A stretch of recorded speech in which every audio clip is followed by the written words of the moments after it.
Alright, so back in January for my birthday, me and my wife would plan a double feature to the movies where we would first see the remake to the classic vampire story Nosferatu, followed by the subject for today's video, the remake of my personal favorite classic Universal monster, Wolfman. The film was directed by Leigh Whannell.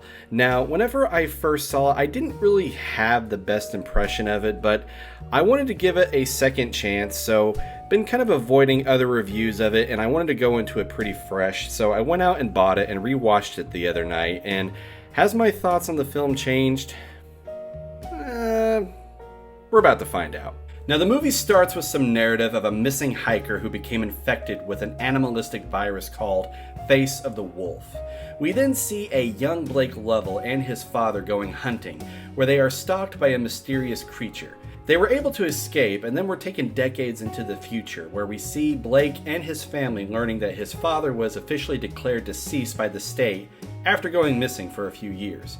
They head back to his childhood home, where they are eventually attacked by a similar creature, and Blake becomes injured, and he soon realizes that he's beginning to change into something ferocious. I thought Wolfman started out well and did a great job at establishing our characters and their relationships. The story distances itself from the original Wolfman story.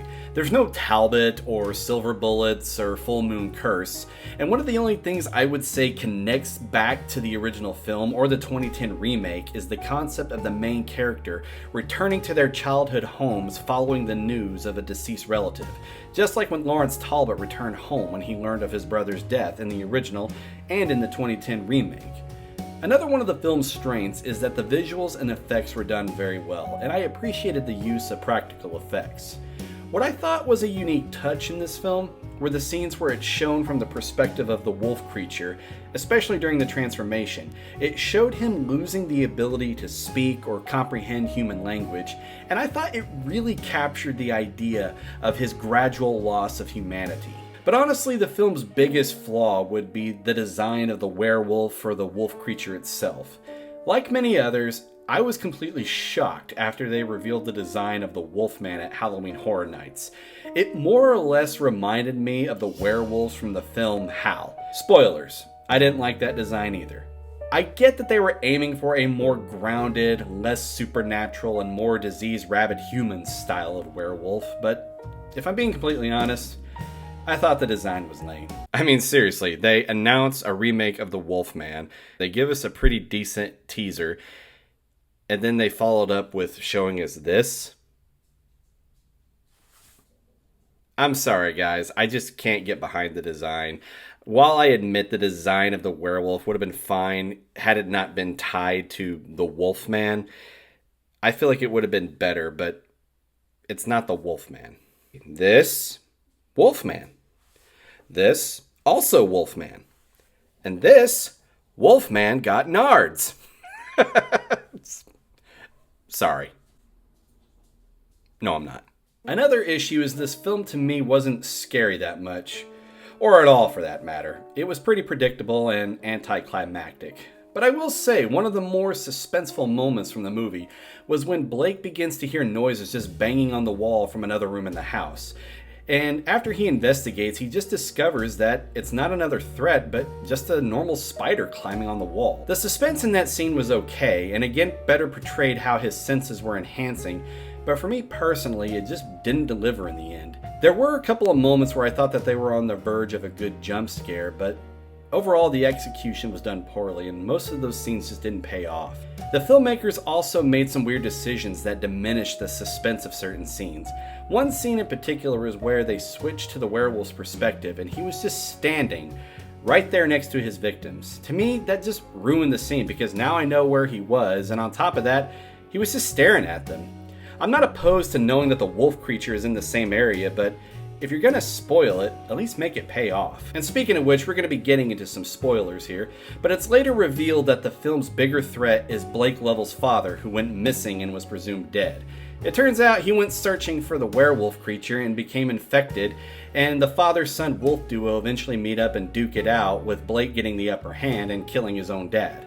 Which, when you think about it, is just copying what happened in the 2010 remake with that father-son werewolf duo just ripping each other to shreds. That scene also reminded me of another issue I had with this movie. While I liked how Blake was losing the ability to speak and such, how was he able to read and write? It wasn't perfect, but he was able to write that he felt like he was dying, and he later was able to recognize his own dad's tattoo.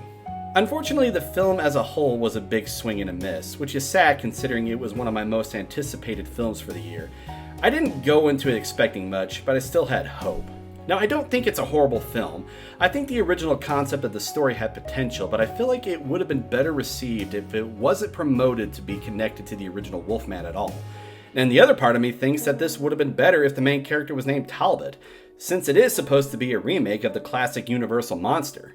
I didn't have any issues with the characters themselves, and the actors did a great job, but I feel like I would have been more okay with this grounded approach of lycanthropes if I felt like I was actually watching a reimagining of my favorite Universal monster, not just something completely different with the same title.